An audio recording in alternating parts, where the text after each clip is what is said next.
My name is Monica Simmons, 29 years old. On June 14th, 2025, my parents and my sister skipped my wedding to go on a 10-day beach vacation in Turks and Caicos. They chose crystal clear water and Instagram stories over watching me say my vows. 3 chairs in the front row sat empty, while 200 guests pretended not to notice. They didn't know that the failed artist daughter they'd written off had built something they couldn't even imagine. They didn't know that the venue where my sister would say "I do" 8 months later was only possible because of me. And they definitely didn't know what I'd placed inside the small gift box I sent to her wedding. When my sister opened it in front of 400 guests, 23 phone calls flooded my voicemail in 2 hours. I didn't answer a single one. Because sometimes the truth doesn't need a conversation. It just needs a witness. This is how the invisible daughter became impossible to ignore. I need to take you back. To understand what happened at my sister's wedding, you need to understand how I became invisible in the first place. November 12th, 2013. I was 14 years old. Dinner table at our home on Beacon Hill, Boston. My father, Douglas, a CEO of a major insurance company. My mother, Patricia, chairman of the city's largest charity foundation. My sister, Victoria, 3 years older, just won a $2.3 million settlement case during her pre-law internship at Harvard. The table sparkled with congratulations. Crystal glasses raised. My mother already on the phone with relatives, broadcasting Victoria's brilliance to anyone who'd listen. I sat at the corner. That afternoon, I'd won second place in the Massachusetts State Architecture Design Competition, teen category. My design was for a sustainable school that used natural light to reduce energy costs by 40%. The prize came with a certificate and a feature in the state education newsletter. Nobody asked. My father turned to me once during dessert. "Monica, dear, could you clear the plates? We have the Cabots coming over in 20 minutes. I carried dishes to the kitchen. Through the back door window, I saw her. My grandmother, Eleanor, standing in the garden, watching me. She didn't say anything, just gestured with her hand. "Come outside." The greenhouse was her sanctuary. 37 potted orchids she'd grown from seeds. In the center, on a drafting table, sat my competition entry. She'd framed it. "Your parents see law degrees and stock portfolios," she said quietly. "I see someone who can turn empty space into meaning." She opened a wooden box. Inside, a set of Rotring pens from 1962. Technical drawing tools, vintage, perfectly preserved. Engraved on the box, E.M. 1962. Eleanor Margaret Chen. "June 14th is my birthday," she told me. "Remember that date, Monica. Someday, it will matter." I didn't understand then. I do now. 3 years later, 2016. The MIT acceptance letter arrived the same week Victoria got into Harvard Law. Full merit scholarship, $58,600 per year. I'd earned it through my portfolio, my essays, my designs. I walked into the living room holding the letter. My parents sat with Victoria, champagne already open for her Harvard celebration. My mother glanced at the MIT logo. "Architecture? That's nice, dear." But Victoria just got into Harvard Law. Let's focus on celebrating real achievement. My father frowned. "How much does MIT cost? We're already stretched thin with Victoria's expenses." I didn't mention the scholarship.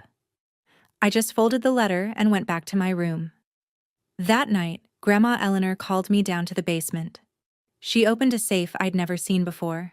Inside, documents, legal papers, property deeds. "This is the legacy I'm leaving you," she said. "But you have to promise me something. Don't ever let anyone make you feel small." I promised. 2 years later, November 2018. I was 22, senior year at MIT, Grandma Eleanor was in the final stages of lung cancer at Mass General Hospital. I sat beside her bed every night that last week. My thesis project, a community center in Dorchester, had just been selected as a top 10 finalist. My professor said it might win national recognition. Eleanor could barely breathe, but she smiled when I told her, "Have you designed anything yet?" Her voice was whisper thin. "The community center. My professor thinks it could change how we approach public spaces. I won't see you graduate." Each word cost her. "But I'll see you from somewhere. You see what others miss, Monica. And one day, they'll have to see it too." She died at 3:17 a.m. on November 18th, 2018. Victoria arrived at the hospital at 6:30 a.m. after a client meeting. My mother cried, told the nurses, my mother was a saint. My father organized the funeral, made calls, handled logistics. Nobody asked if I'd been there all night. 1 week after the funeral, I received an envelope from a lawyer, Martin Geller, executor of Eleanor Margaret Chen's estate. My family had no idea what was inside, and I decided to keep it that way. December 2018. A law office in downtown Boston. Mahogany desk, leather chairs, the smell of old money and older secrets. Martin Geller slid 3 documents across to me. The Eleanor Estate, a beachfront property in Rockport, Massachusetts. Appraised value, $8.2 million. A trust fund, $1.85 million, managed conservatively, growing annually. And a collection, 67 original architectural blueprints from the 1950s through 1980s, worth approximately $300,000 to collectors. All of it, every single dollar, every property deed, every blueprint, left solely to me. "Your grandmother's instructions are explicit," Geller said. "The estate and trust go to Monica Eleanor Simmons alone. However, there's a provision, Clause 7b. You may authorize up to $150,000 in disbursements for family weddings or medical emergencies, but only you can sign." The document was dated June 14th, 2017, Grandma Eleanor's birthday. 2 witnesses, notarized, legal. Geller handed me a second envelope. "She asked me to give you this after you read the will." Inside, a note in her handwriting. Just 1 line. "Don't tell them until you've built something they can't ignore." I didn't tell them. Instead, I graduated MIT with honors in May 2019. Moved to Los Angeles in March 2020. Used $680,000 from the trust fund to buy a struggling architecture firm in downtown LA. 3 employees, 1 office, barely surviving. I renamed it Eleanor Reed Design Collective. Reed was the last name of someone I'd met exactly 1 year before. Someone who'd changed everything. June 14th, 2019. The day that would become my wedding date 6 years later. I was at the Museum of Fine Arts in Boston, an exhibition called Women in Architecture 1950 to 2000. I stood in front of a photograph of my grandmother from 1968, standing in front of the Newton Public Library, a building she'd designed. Most people didn't know that. The firm had listed her male partner's name on all the documents. Eleanor Chen, a voice beside me. She designed this library. Most people don't know because the firm credited her partner. I turned. A man about my age. Kind eyes. Structural engineer's conference badge on his jacket. "That's my grandmother," I said. He looked at me differently then. "Then you carry a legacy." His name was Ethan Cooper. We started dating in August 2019. He proposed in December 2023 at the Eleanor Estate, in the garden where my grandmother used to grow orchids. But I'm getting ahead of myself. Between 2020 and 2024, I built something extraordinary. Year 1, 8 projects, $6.3 million in revenue. Year 2, 15 projects, $11.8 million. Year 3, 23 projects, $18.5 million. I designed beach houses in Malibu for tech founders, mountain estates in Aspen for old money families, urban renovations in Scottsdale for new wealth. My clients included a Spotify executive, 2 Hollywood directors, and a Lakers minority owner. In May 2024, I won the AIA National Design Award, American Institute of Architects, one of the most prestigious honors in the field. I accepted it in Washington, D.C. under the name M. Eleanor Reed. My firm employed 12 people. Our office sat on the 8th floor of a building on Vine Street. We'd designed 23 residences valued over $15 million each. Our average fee was 4.2%. Do the math. That's $14.49 million just from residential projects. I never told my family. When my mother called, twice a year, usually around Christmas and my birthday, she'd ask, "Still doing freelance work, dear?" "Yes, Mom. Enough to get by." My father once offered to introduce me to people who could get me a real job. I thanked him and said I'd think about it. In December 2023, I flew home for Christmas. Victoria announced her salary at dinner. $385,000 a year as a corporate attorney. My mother beamed. "Monica, you're 27 now. It's time to get serious about your career." I looked at her calmly. "I am serious, Mom." My father sipped his wine. "Drawing pictures for unnamed startups isn't a career, Monica." I said nothing. But that night, Ethan asked me to marry him. He'd decorated the Eleanor estate garden exactly as my grandmother had kept it. Orchids everywhere. I chose our wedding date immediately, June 14th, 2025, 6 years since we met. My grandmother's birthday, the day that would finally make them see. I just didn't know how blind they still were. February 2024. I called my family on video chat to announce my engagement. My mother screamed with joy for exactly 1 minute. Then the questions started. What does Ethan do? What's his family like? Where are they from? He's a structural engineer. His family's from Maine. Good people. My father nodded slowly. Engineer. Respectable. Not wealthy, but respectable. Victoria smiled. Congrats, Mon. I'm happy you finally found someone. Finally. As if I'd been searching desperately while she succeeded effortlessly. We're getting married June 14th, 2025, I said. Grandma Eleanor's birthday. The day Ethan and I met. My mother's expression shifted. Slight. But I saw it. June? Are you sure? The weather can be unpredictable. I'm sure.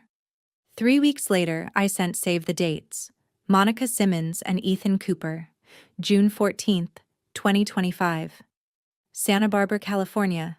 In March, my mother called. Could you possibly move it to September? I have a very important charity gala in June. Mom, I've already booked the venue. Venues can be changed, dear. I didn't change it. September 2024. Victoria got engaged to Jonathan Whitmore III, son of a federal judge. The proposal happened in Paris. The engagement party in Boston had 180 guests. I flew home, brought an $800 gift, smiled through speeches about how perfect they were together. At the party, my mother pulled me onto a balcony overlooking Boston Harbor. Victoria's planning her honeymoon. The whole family is going to Turks and Caicos in June. It's a celebration of both her engagement and wedding. 10 days. Mom, that's my wedding month. You could move yours to July.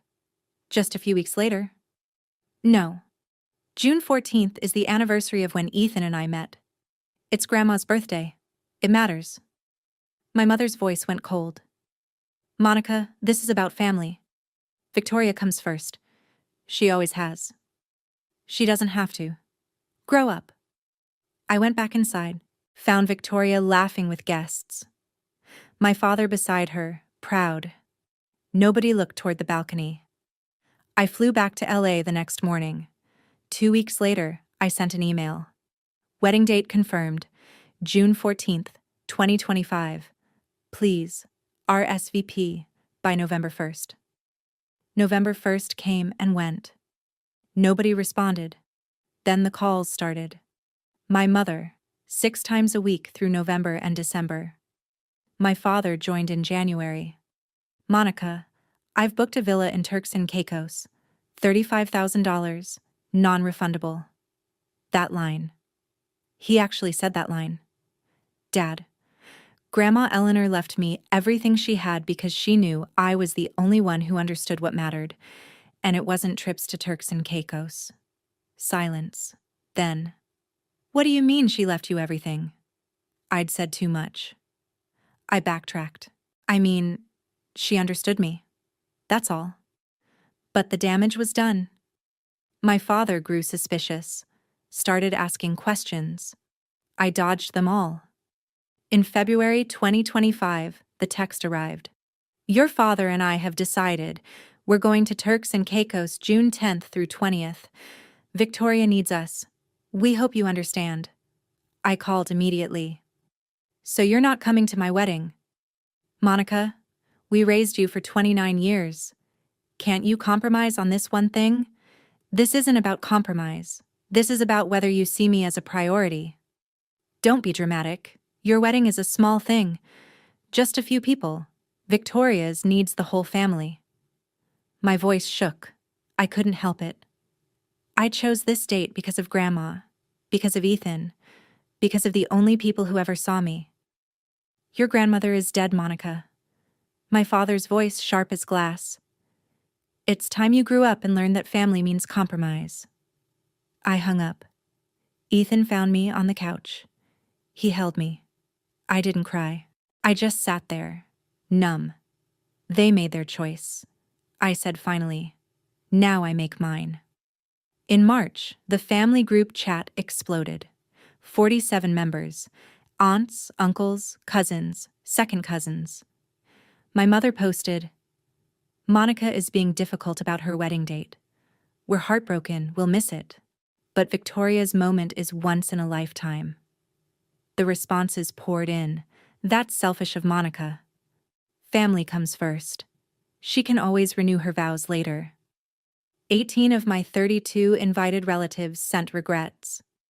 We support your parents' decision. Family unity is important. In April, Victoria posted on Instagram a throwback photo of us as kids. Long caption about how some people grow apart and distance is hard and I'll always love my little sister, even when she chooses to be difficult.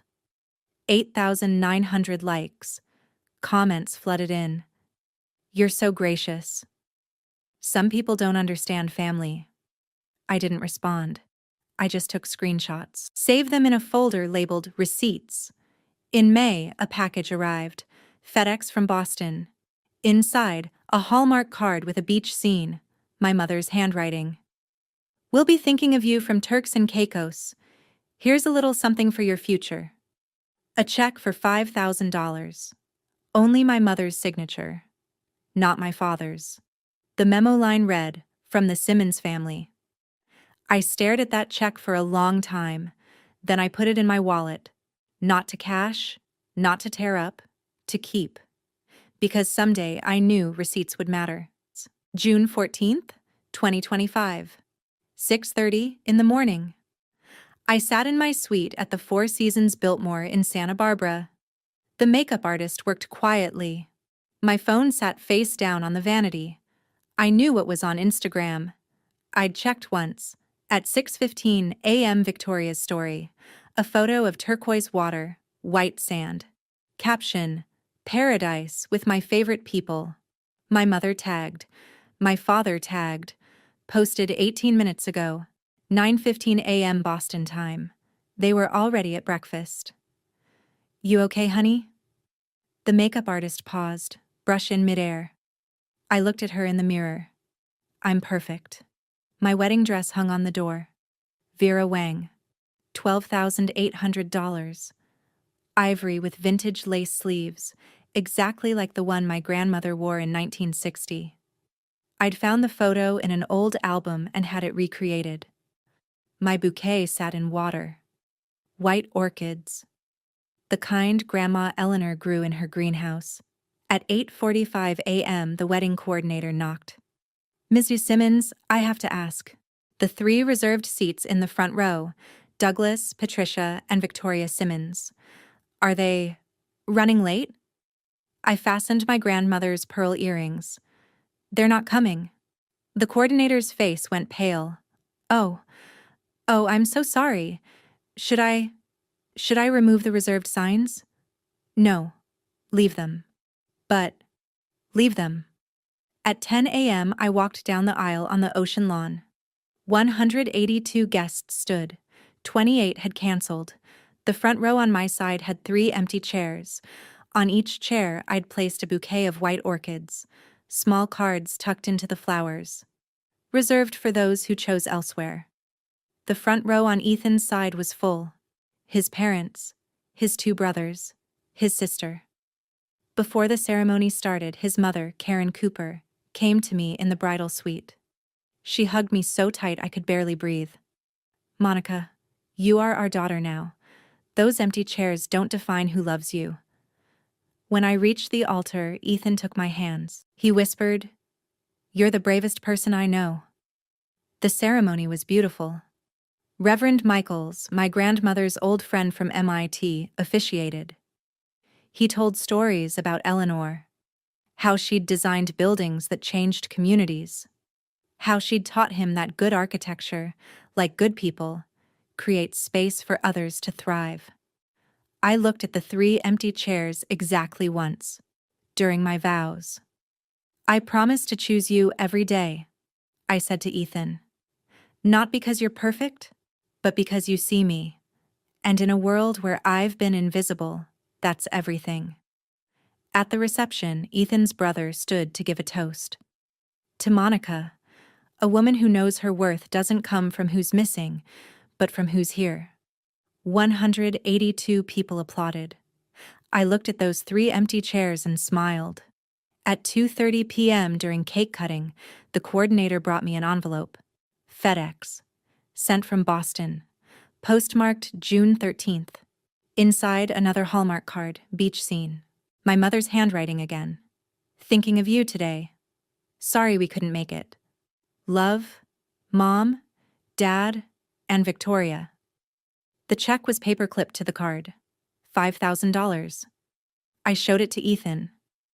"They sent money from the beach," I said quietly. He stared at it. $5,000 to miss their daughter's wedding. "They think this makes it even." I folded the check. Put it in my clutch.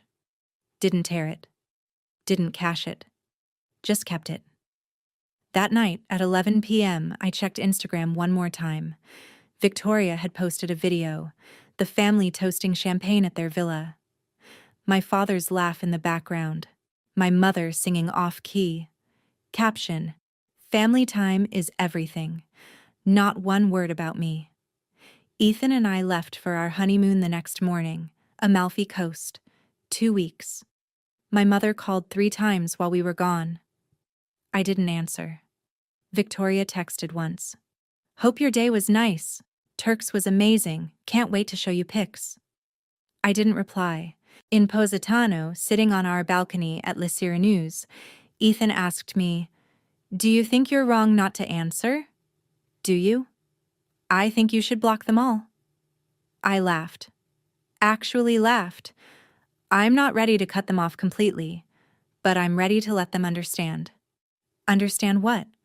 What it costs to choose wrong. I wrote in my journal that night, June 20th, 2025. "They sent $5,000 like paying off guilt. I'll keep it. Not as forgiveness, as evidence." When we returned to LA on June 28th, I had 12 voicemails. 9 from my mother, 2 from Victoria, 1 from my father. I didn't listen to any of them. I sent one text to the family group chat. "I'm back. I need space. Please respect that." Then I muted the chat. For 6 weeks there was silence, and then, in early September, The invitation arrived. Victoria Simmons and Jonathan Whitmore III request the honor of your presence. February 15th, 2026. Boston Harbor Hotel. I opened it slowly. Read every word. Noted every detail. 420 guests. Black tie required. Dinner by Chef Barbara Lynch. And tucked inside, a handwritten note. Mon, I know things have been hard, but you're my sister. Please come. This day means everything. Love, V.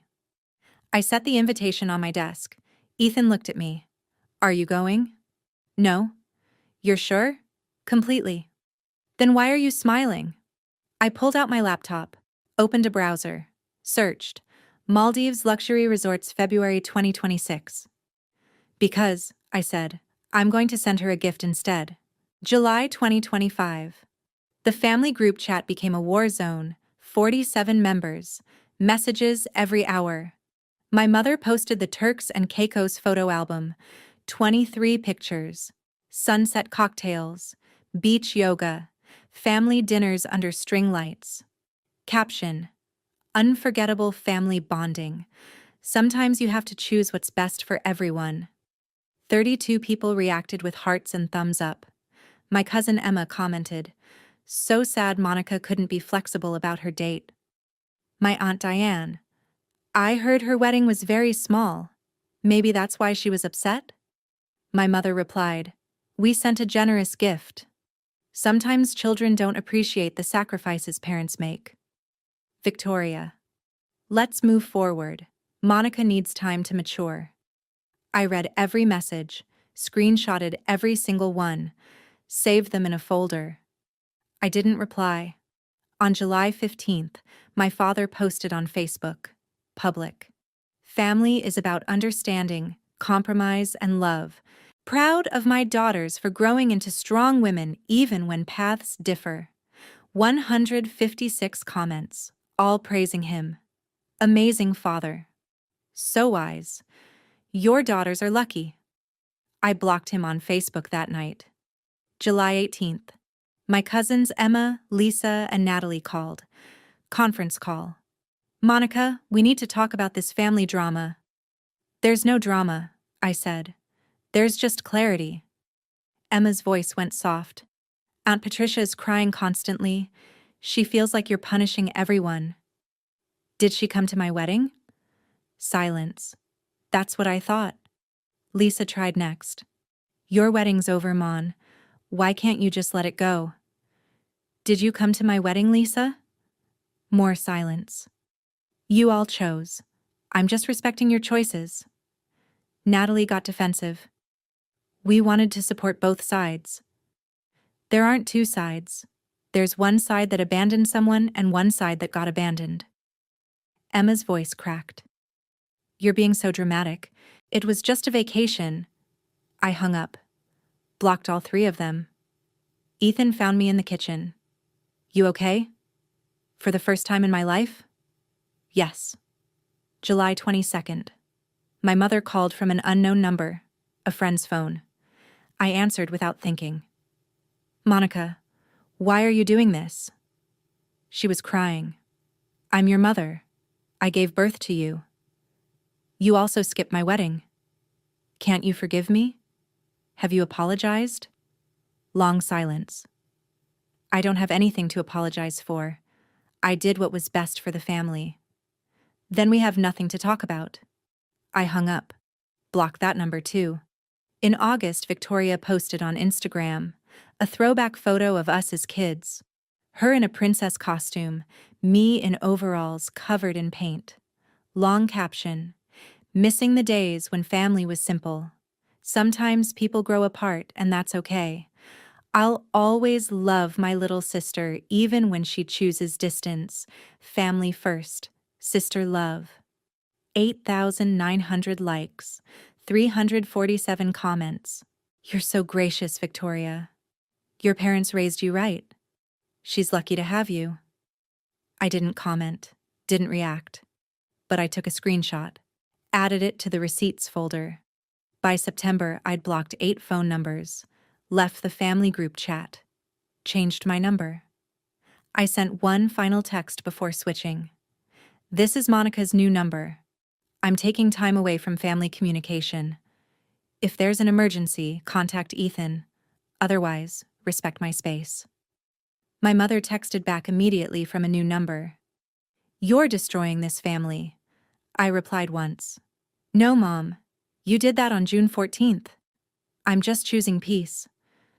Then I blocked her. That night, I sat in my home office in LA, looked at my wedding photo with Ethan. We were laughing, happy, surrounded by people who'd actually shown up.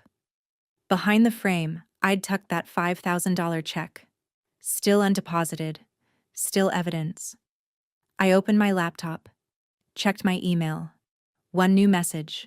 Subject line: Victoria Simmons and Jonathan Whitmore III request the honor of your presence. The invitation. Digital version. February 15th, 2026. Boston Harbor Hotel. 420 guests. I read it twice. Then I opened a new document, and I started making plans. September 12th, 2025. The physical invitation arrived via FedEx, letterpress printing, gold foil, tissue paper so delicate it rustled like whispers, Victoria Simmons and Jonathan Whitmore III. Black tie required, dinner menu by Chef Barbara Lynch, music by the Boston Pops Quartet, 420 guests, and inside, a handwritten note on cream cardstock. Mon, I know things have been hard, but you're my sister, please come. This day means everything. Love, V. I read it aloud to Ethan. This day means everything. Interesting. Did my day mean anything? Ethan looked at the invitation. Are you going? I haven't decided yet. What would make you decide? I smiled. The right kind of gift. RSVP deadline. December 15th, 2025. I didn't respond. On September 20th, my mother called Ethan's phone. He handed it to me, reluctant. Monica, I know you're angry, but this is Victoria's wedding. You can't skip it. You skipped mine. That was different. We had a family commitment. A vacation. You had a vacation. My mother's voice hardened. This is about your sister. She didn't do anything to you. She posted Instagram stories from the beach while I got married. She called me dramatic in the family chat. She did plenty. She's getting married, Monica, to a wonderful man from a respected family. The Whitmores are very important people. This wedding matters. So did mine. Yours was small. Hers is more important. Silence. I hung up. Through October and November, my mother called 15 times, different numbers, friends' phones, the office phone at her charity foundation. I answered once, November 8th. Monica, please, I'm trying to understand how you feel about your wedding, but Victoria's getting married now. This is our chance for the family to heal. Do you have an apology for me, Mom? I'm trying to move forward, honey. Apologies don't change the past. Then why should I come to Victoria's wedding? Because you're sisters. Because family forgives. Did you forgive me for not being flexible? Silence again. You're being unfair. Yes. Now you know how it feels. I ended the call. On November 5th, my father tried. First time he'd called in 5 months. Monica, I need you to reconsider. Victoria is very upset. The Whitmore family is asking about you. This is about our family's reputation. So you want me there to hide the truth? I want you there because you're part of this family. Funny, I didn't feel like part of the family on June 14th. Monica, we raised you for 29 years. One wedding is one day. Can't you be an adult about this? You said that before, Dad. Word for word. And my answer is still the same. No. He tried arguing, raised his voice, said I was being selfish, immature, vindictive. I waited until he ran out of breath. Then I said very calmly, I'm going to the Maldives that week. Ethan and I are celebrating our anniversary early. We've already booked the flights. You're going on vacation during your sister's wedding? Yes, just like you went on vacation during mine. I hung up before he could respond. Blocked his number. On December 10th, 5 days before the RSVP deadline, Victoria found me on Instagram. I hadn't blocked her there yet. Direct message. Mon, please. I need to know if you're coming. The seating chart is due next week. I'm begging you. I didn't reply. December 14th. My mother sent an email. Subject line: Urgent, Victoria's wedding. Monica, we understand you're hurt, but this isn't about us anymore. This is about Victoria's happiness. She didn't do anything to you. Please don't punish her for our mistakes. Just RSVP, yes or no. Mom, I drafted a reply. Victoria stood by and watched you skip my wedding. She posted Instagram stories from the beach while I walked down the aisle alone. She called me dramatic when I asked for basic respect. She did everything to me by doing nothing. I didn't send it. Instead, I filled out the RSVP card, checked the box, declines with regret, wrote nothing else, mailed it. On December 16th, I booked our trip. 4 Seasons Maldives at Landa Giravaru. February 13th through 18th. Overwater Villa. $2,400 per night. I screenshotted the confirmation, saved it in the receipts folder. Then I opened a different folder, one I'd created in September, labeled The Gift. And I started assembling the truth. January 2026. My home office in Los Angeles. On my desk, 3 documents, carefully selected, perfectly legal, impossible to deny. I'd been preparing them since September. Document 1. A photocopy of my grandmother's will. Dated June 14, 2017. Notarized. Legal. The relevant section highlighted in yellow. Eleanor Estate and Associated Trust Fund, $1.85 million, bequeathed solely to Monica Eleanor Simmons. Disbursement authorization solely at Monica's discretion. Document 2. A bank receipt. Dated October 8, 2024. Trust disbursement authorization form. $125,000. Authorized by Monica E. Simmons. Purpose: Victoria Simmons Wedding Venue Deposit, Boston Harbor Hotel. Note: per Eleanor Chen's wedding provision, Clause 7b.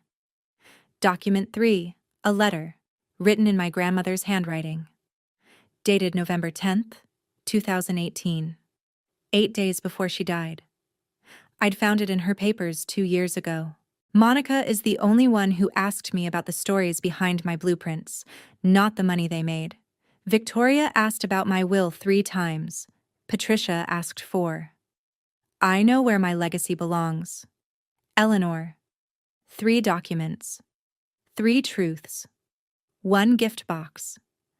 I placed them carefully in a small box. 8 inches by 10 inches by 4 inches. White cardboard, sturdy. I wrapped it in ivory paper. Gold ribbon. The exact colors of Victoria's wedding invitation. I wrote a card by hand.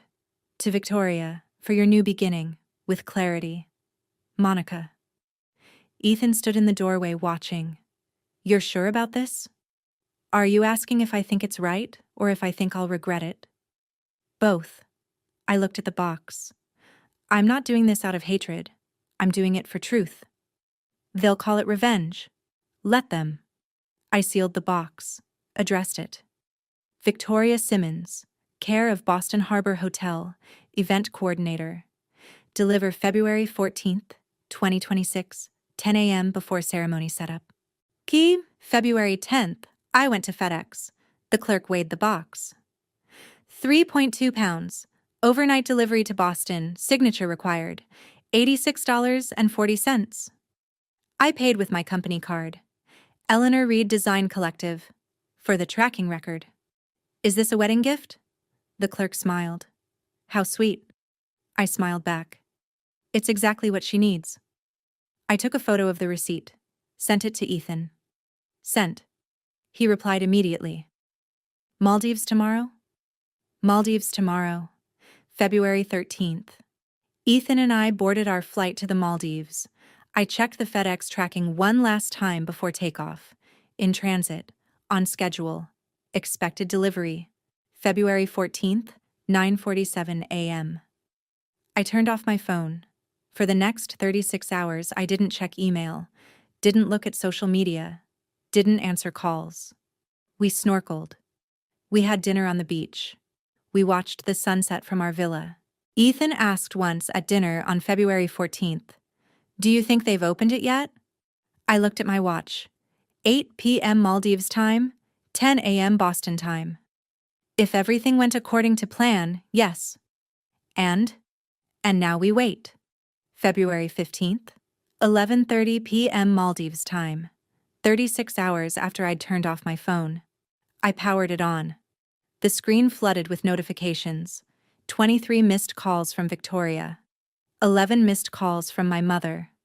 6 missed calls from my father. 47 unread text messages. 8 voicemails. I didn't open any of them. I only checked one thing: Instagram. I searched Victoria's name. Her most recent post was from February 13th. 2 days ago. Pre-wedding excitement. She looked radiant. Nothing from today, nothing from yesterday.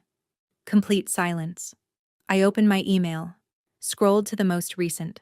Subject line: What did you do? From my mother. Sent at 3:47 p.m. Boston time yesterday. I didn't open it. I just smiled, deleted it, and went back to watching the ocean.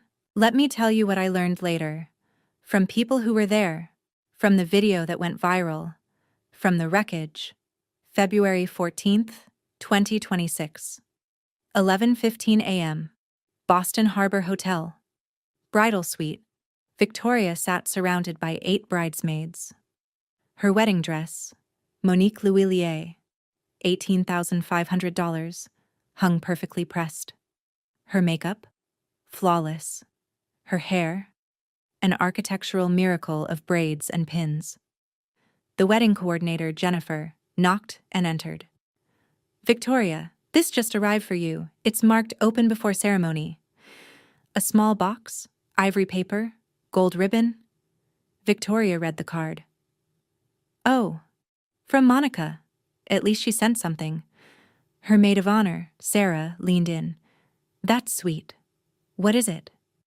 Victoria untied the ribbon, lifted the lid, pulled out the first document. Her face went white.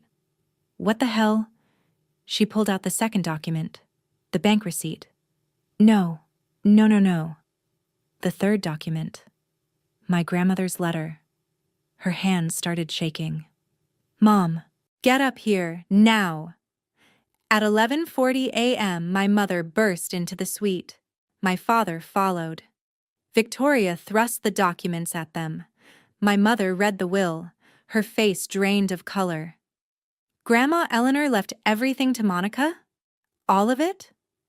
My father grabbed the bank receipt.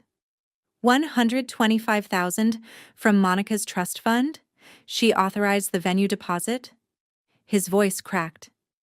But I told everyone. I said I was covering the venue. My mother's hands trembled. We thought it was family money. From my mother's estate. We thought wrong. My father sat down hard. Monica owns it all, and she paid for this wedding. Victoria was crying now, mascara running. What does this mean? What is she trying to do? My mother grabbed her shoulders. She's trying to ruin your day. That's what she's doing. My father shook his head. No, she's trying to make us understand. In front of everyone. Victoria looked at the clock. 11:52 a.m. ceremony started at 12:30 p.m. 420 guests are downstairs. Jonathan's parents are waiting. What do I do? My mother made a decision. Hide these. We'll deal with it after. No one needs to know. Victoria stuffed the documents in her makeup bag, but she didn't know that Jennifer, the coordinator, had already photographed the box and card. Standard procedure for event records. That photo would matter later. At 12:30 p.m., the ceremony began. Victoria walked down the aisle, smiled, said her vows, kissed Jonathan, but her hands shook holding the bouquet. Jonathan noticed, whispered, "Babe, you okay?" "Just nervous," she lied. The ceremony ended. Photographs, receiving line, cocktail hour. Victoria moved through it like a sleepwalker.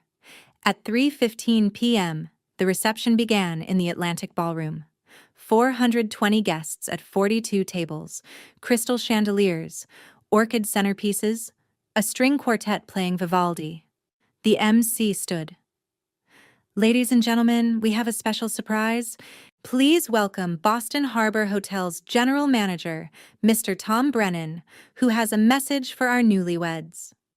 This was tradition. The manager congratulated VIP weddings. Tom Brennan stood, smiled, took the microphone. "Mr. and Mrs. Whitmore, congratulations. This hotel has hosted countless weddings, but yours is particularly special to us." Applause. Victoria smiled, relaxed slightly. Brennan continued. "Many of you may not know this, but the Atlantic Ballroom underwent a complete renovation in 2023. $15.2 million. It won several design awards." More applause. "The architect who led that project is one of the finest in the country, Eleanor Reed Design Collective. And it's such a wonderful full-circle moment that Ms. Reed's own sister is getting married here today." Confusion rippled through the room. Victoria stood up slowly. "I'm sorry, what?" Brennan beamed. "Your sister, Monica Simmons. She goes by the professional name M. Eleanor Reed. She designed this entire ballroom. We're honored that—" "No." Victoria's voice came out strangled. "My sister isn't an architect. She's been our architect of record since 2022. Her firm is based in Los Angeles, but she personally oversaw every detail of this space." My mother stood. "There must be some mistake." "No mistake, ma'am. I have her signature on all the contracts. Eleanor Reed Design Collective." He pulled out his phone, scrolling. "Would you like me to show you?" A voice from the VIP table. Jonathan's mother. Mrs. Eleanor Whitmore. "Wait. Eleanor Reed Design? The firm that did our Beacon Hill renovation?" Brennan nodded enthusiastically. "Yes, that's them. Outstanding work." Mrs. Whitmore stood slowly, looked at Victoria. "Your sister designed our house?" The ballroom went silent. Guests pulled out phones. Frantic Googling. Whispers started. "Eleanor Reed Design won the AIA award last year. Their projects are all over Architectural Digest. Revenue over 18 million. Wait, isn't that Monica Simmons? The one who—" At table 14, a woman named Claire, Boston socialite, blogger, 47,000 Instagram followers. She'd been live streaming the reception. Her phone had caught everything. She posted it immediately. "Wait, did the bride's sister design this hotel and the bride didn't know? Hashtag Boston wedding, hashtag family drama." Within 1 hour, 45,000 views. Within 6 hours, 380,000 views. Within 48 hours, 1.8 million views. My father took out his phone, typed with shaking fingers. Eleanor Reed Design Collective. The website loaded. Team page. My photo. M. Eleanor Reed, founder and principal architect. Portfolio. 23 residential projects, 6 commercial renovations, total project value, $47 million. Awards, press, client testimonials. Everything they'd never known. Everything I'd never told them. Victoria saw my father's face, grabbed his phone, stared at my photo, at my success, at the empire I'd built in silence. She started crying. Real crying. Loud, gasping sobs. Jonathan tried to comfort her. "V, what's happening?" She couldn't speak, just showed him the documents from the gift box. He read them. His face went hard. Your grandmother left her $1.85 million, and she used it to pay for our venue? I thought. Dad said he was covering it. Jonathan's voice dropped. Victoria, my family paid for the flowers, the band, the photographer, the cake. $83,000. We were told your family was handling the venue. My father overheard. Stepped forward. We thought. The estate was family money, available for everyone. But it's not. Jonathan's jaw clenched. It's Monica's money. And you told us you had it covered. Judge Whitmore, Jonathan's father, appeared. Is there a problem with the financial arrangements of this wedding? The judge's lawyer, a family friend, stood beside him. If there's been misrepresentation of payment sources, we need clarity before any joint financial documents are signed. The Whitmore family was old money, careful money. They had lawyers for everything, including prenuptial agreements. Victoria collapsed into a chair. My mother tried calling me. Once, twice, 3 times. Voicemail, voicemail, voicemail. She texted, Monica, answer your phone. You've destroyed everything. No response. By 5 p.m., the reception had devolved into whispered conversations and early departures. By 7 p.m., #Monica Simmons was trending on Boston Twitter. By midnight, Victoria and Jonathan were in their hotel room, not speaking. The honeymoon to Santorini, scheduled for the next morning, was postponed indefinitely. Judge Whitmore wanted answers. And I was in the Maldives, phone off, watching the sunset. Completely unreachable, completely at peace. February 16th. One day after Victoria's wedding. Jonathan postponed the honeymoon. Official reason? Family emergency. Real reason? Judge Whitmore demanded a meeting with my parents and a financial advisor. The prenuptial agreement needed clarification. Victoria had not accurately disclosed her family's financial situation. She'd said her family was well off, that her father was successful, that they had generational wealth. She hadn't mentioned that the actual generational wealth belonged to her estranged sister, the sister she'd called struggling, the sister whose wedding she'd skipped for a beach vacation. Victoria canceled the Santorini resort, lost the $8,400 deposit. She didn't post honeymoon photos. Her followers noticed. Where's Santorini? Is everything okay? She didn't answer. That evening, my mother called me for the 28th time. This time, she left a 4-minute voicemail. Monica, you have to call me back. You've ruined Victoria's wedding. Jonathan's family thinks we lied to them. Vendors are calling asking about payments. You have to fix this. You have to. I was in the Maldives, in an overwater villa, listening to the ocean. I deleted the voicemail without finishing it. February 17th through 19th. 6 vendors contacted my father. Florist, band, photographer, cake designer, lighting company, transportation service. Total, $67,000 in outstanding invoices. They'd seen the viral video. Googled Eleanor Reed design. Realized Monica Simmons was M. Eleanor Reed. Some had worked with my firm before. They worried about payment disputes. My father assured them everything was fine. But it wasn't.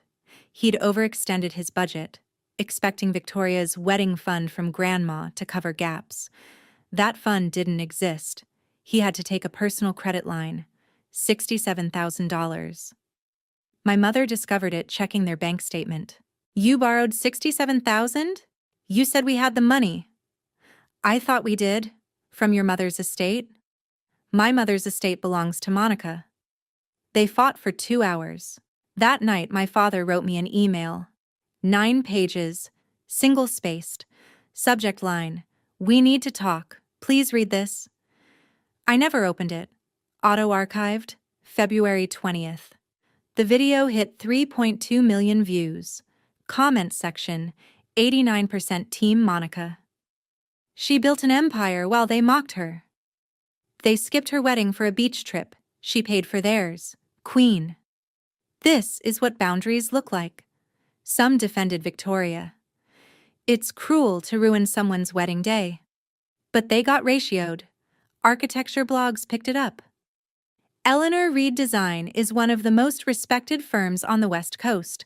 The family drama surrounding founder Monica Simmons is unprecedented. Boston Magazine reached out for comment. My firm's response? Ms. Simmons is unavailable for interview and requests privacy. Victoria deleted Instagram that day. Lost 2,890 followers first. Posted one final story. Taking a break from social media to focus on what matters. Thank you for understanding. Comments disabled. My father's insurance brokerage lost 3 clients that week. The official reason? Moving our account to another provider for unrelated reasons. But the timing was clear. The viral video had damaged his family values brand. People talked. Boston is a small town for the wealthy. Everyone knew everyone, and everyone had seen the video. February 22nd. Ethan and I returned to Los Angeles. I turned on my phone fully for the first time in 9 days. 67 missed calls, 143 text messages, 19 voicemails. I listened to one, from Victoria, sent at 2:47 a.m. on February 21st. Her voice was hoarse. She'd been crying. Monica, I know you're not listening, but I need to say this. You destroyed the most important day of my life. Jonathan's family thinks we're frauds. Dad had to borrow money to pay vendors. Mom hasn't slept in 4 days. And you? You're in the Maldives posting sunset photos while I'm living in hell. I don't understand you. I never did anything to you. I'm just your sister. I didn't make Mom and Dad skip your wedding. That was their choice. But you're punishing me like I'm the enemy. You want to know the worst part? I Googled you. I saw your company. I saw the awards. I saw everything you built. And I realized you didn't need us. You never did. While I thought I was the successful one, I was just the favorite. And you were the one who actually made something. I don't know if I hate you or admire you. Maybe both. Are you happy now, Monica? Are you happy you destroyed me? The voicemail ended. I sat in my car in our driveway. Ethan looked at me. Are you going to call her back? I pressed delete. Then I blocked Victoria's number. No. That evening, I received an email from Martin Geller, the lawyer who'd executed my grandmother's will. Subject line, Eleanor Estate, Annual Trust Report. I opened it. Inside, a reminder about a clause I'd forgotten. My grandmother had set up a provision. If I chose, I could convert the Eleanor Estate into a non-profit educational space. For young architects, a scholarship, a workshop, a legacy. I read it 3 times. Then I smiled. And I started making plans for something they could never touch. March 15th, 2026. 1 month after Victoria's wedding. My mother appeared at my office in Los Angeles. No warning, no call, just showed up. My receptionist buzzed me. Ms. Reed, there's a Patricia Simmons in the lobby. She says she's your mother. I stared at the phone. Tell her I'm in a meeting. She says she'll wait. Patricia sat in that lobby for 4 hours.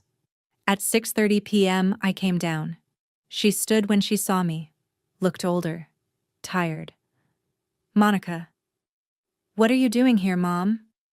You won't answer your phone, you won't read emails. Your father wrote you 9 pages. You didn't respond. Because I have nothing to say. But I do. I need to apologize. I didn't invite her to my office. We went to a coffee shop nearby, Blue Bottle on 7th Street. She ordered coffee, didn't touch it. I ordered nothing. Do you know what Victoria's wedding was like? My mother asked. Jonathan postponed the honeymoon. His family thinks we're liars. Victoria cries every night. And you think that's my fault? I think. She stopped. Started again. I was wrong to skip your wedding. I was wrong to favor Victoria. I was wrong not to see what you'd accomplished. I'm sorry. I waited. Aren't you going to say something? Are you apologizing because you mean it? Or because you want me to fix what happened? She hesitated. Both. At least you're honest. So will you talk to Victoria? She's devastated. Mom, you flew across the country to apologize to me, and your first words after "I'm sorry" are about Victoria. Do you see the problem? She started crying. I don't know how to do this differently.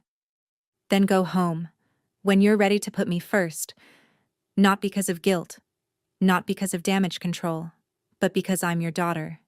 Then come back. She stood, wiped her eyes. Do you even love me anymore? I was quiet for 5 seconds. I did love you. I still do. But I don't need you to love me back anymore. And that's what you need to learn. She left. I sat there alone for 20 minutes. March 22nd, a FedEx package arrived. From my father. 9 pages, handwritten, blue ink, shaky letters. I read it in my office. Ethan sat beside me. The letter was different from what I expected. He didn't make excuses, didn't blame anyone else. He wrote, I favored Victoria because I understood her. Law, ambition, clear goals. You were abstract. Architecture, art, dreams I couldn't grasp. I was scared I couldn't support you. So I supported the daughter I understood instead. I chose understanding over faith. And I lost you. At the end, I don't expect forgiveness, but I need you to know. I see you now. I see what Grandma Eleanor saw. I'm sorry it took losing you to finally look. No request. No demand. Just, if you ever want to talk, I'm here. No conditions. Dad. I folded the letter, put it in my desk drawer. Ethan asked, Are you going to respond? Not yet, but I'm keeping it. I drafted an email that night. Didn't send it yet. Dad, I read your letter. I'm not ready to talk, but I'm not ready to close the door either. If you want to rebuild, here's what I need. 1. Family therapy. You, Mom, Victoria, me. 6 months minimum. Professionally mediated. 2. Public acknowledgement, not on social media, but a letter to the 47 relatives in that group chat who judged me, setting the record straight. 3. Space. Don't call. Don't visit. Don't push. Let me come to you when I'm ready. If you can do this, we'll start. If not, we're done. Monica. I saved it as a draft. April 5th, 2026. I met with Martin Geller again. We discussed converting the Eleanor estate into a scholarship and workshop. The Eleanor Chen Memorial Program. For young architects from underprivileged backgrounds. Free tuition. Equipment access. Mentorship. Budget. $500,000 from the trust fund. I'd add $200,000 from my firm. Your grandmother would be proud, Geller said. She knew I'd do this. That's why she left it to me. Have you told your family? They'll find out when it opens, just like everything else. The workshop would launch in June 2027, 2 years after my wedding. First cohort, 12 students, ages 18 to 25, full scholarships. I'd teach 1 class a month when I flew to Boston. I stood at the Eleanor estate for the first time in 2 years, walked through the greenhouse where my grandmother grew orchids, touched the drafting table where she taught me to see. You were right, Grandma, I whispered. They had to see, but more importantly, I learned to see myself. And for the first time since this all began, I felt completely at peace. September 2026, 7 months after Victoria's wedding. I agreed to family therapy. 1 session. To see if it was even possible. Dr. Laura Chen. No relation to my grandmother, but the name felt like a sign. My parents. Victoria. Me. 90 minutes. For the first hour, my mother cried. Victoria was defensive. My father stayed silent. At minute 62, Dr. Chen asked me, Monica, what does change look like to you? I need them to see me when I talk. Not compare me to Victoria, not dismiss what I do. Just see me. Victoria's voice came out small. I don't even know your birthday. I know, that's the problem. We agreed to continue, twice a month, 6 months. I didn't promise reconciliation, just presence. After the first session, Victoria approached me in the parking lot. Can you send me the link to your company website? I want to understand what you do. I looked at her, searched for manipulation, saw only genuine curiosity. Okay, but not because Mom's making you, because you want to. She nodded. October 2026. I found out I was pregnant.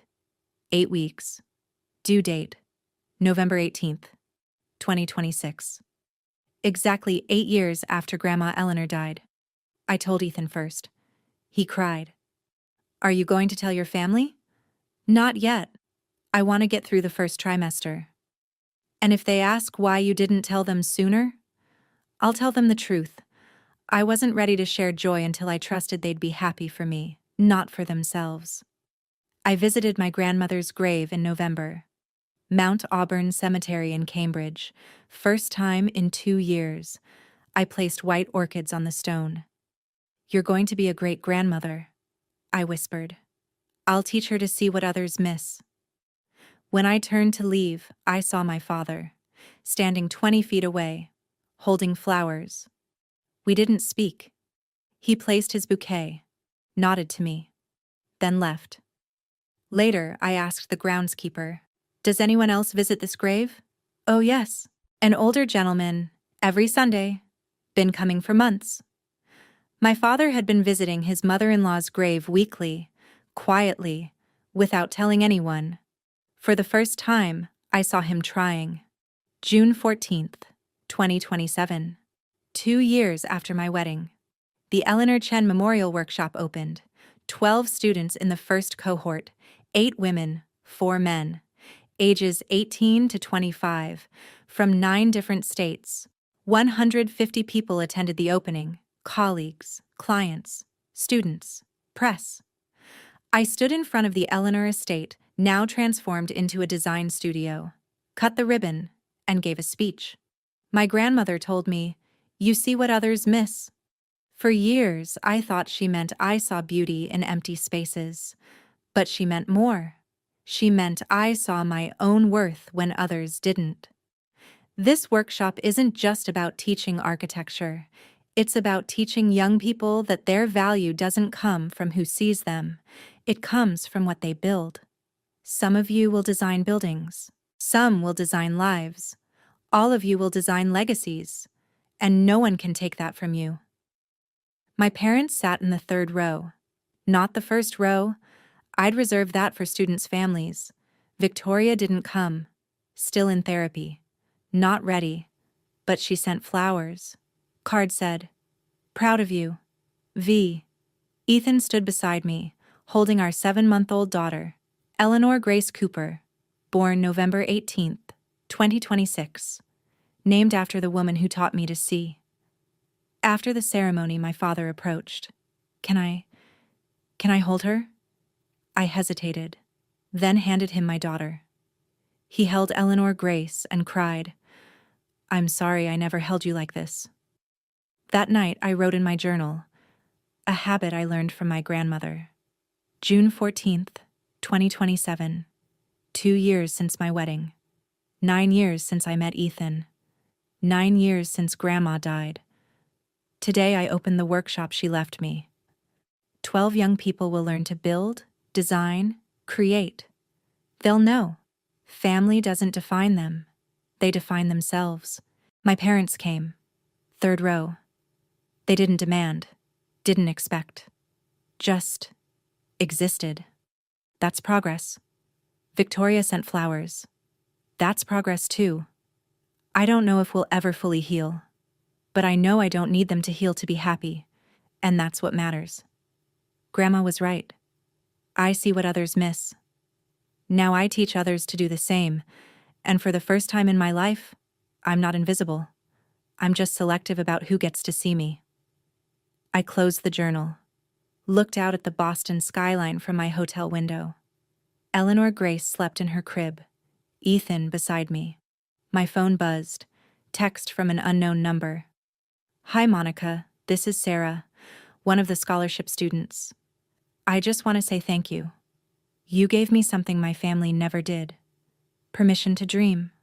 I won't waste it. I smiled, typed back. You don't owe me anything. Just build something beautiful. And I meant it. Because at the end of the day, that's what this was all about. Not revenge, not vindication. Just building something beautiful from the ruins of being unseen and teaching others they could do the same. If this story resonated with you, remember, your worth isn't determined by who shows up for you. It's determined by what you build when they don't. Share this with someone who needs to hear it. And never let anyone make you feel invisible when you're building an empire in plain sight.